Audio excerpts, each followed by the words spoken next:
Then both Kevin and I were meat eaters, dairy produce lovers, etc. My journey is slightly different to Kevin's and not quite so life-changing. I've always loved animals with a passion. As a young girl, I remember Saturday mornings going to the cinema to watch the usual Disney films. But prior to the main films, they always had another short film which inevitably involved animals. I would always leave the cinema broken-hearted, as it would normally end with the precious creature being killed or having to fend for itself after the loss of its parents. I'd cry myself to sleep for nights on end. So why did I never make the connection with the food I was eating?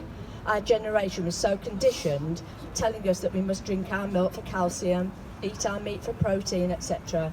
And because there was little TV and absolutely no social media, they got away with it. So where do we start with Kevin's story? Kevin's first recollection of using a gun was when he was about 10 years of age, and he was allowed to own his first air rifle.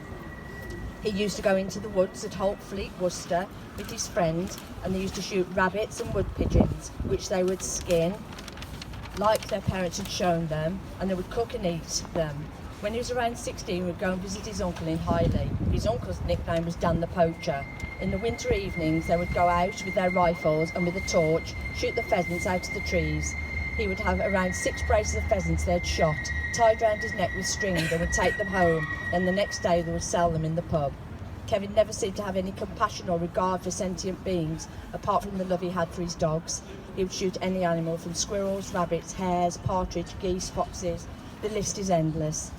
In the later years, he brought guns and rifles and joined a shoot at Quat, where he would religiously attend as many of the shoots as possible over the season, as a beater and a shooter.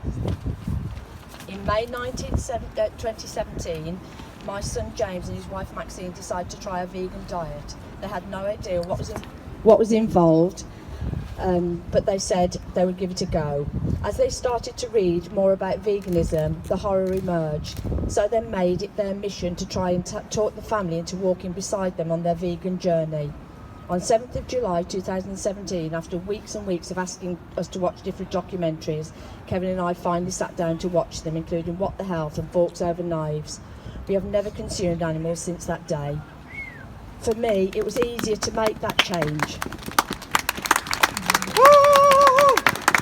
But for Kevin, with his passion for Bloodsport, it was more difficult. And if he spoke to people, he would say he was plant-based rather than vegan, and that he was doing it more for his health than anything. But even just saying that he had become plant-based meant that he had lots of decisions to make regarding his sports. How would he continue to beat on the shoot? Well, life has a very strange way of sorting things out for us. During the 2017 shooting season, he was struggling badly, seeing how all the poor birds were being shot and just left to rot.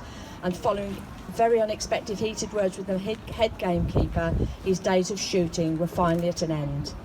As time went on, we watched more documentaries, attended more events, and then we attended the London Animal Rights March in 2018.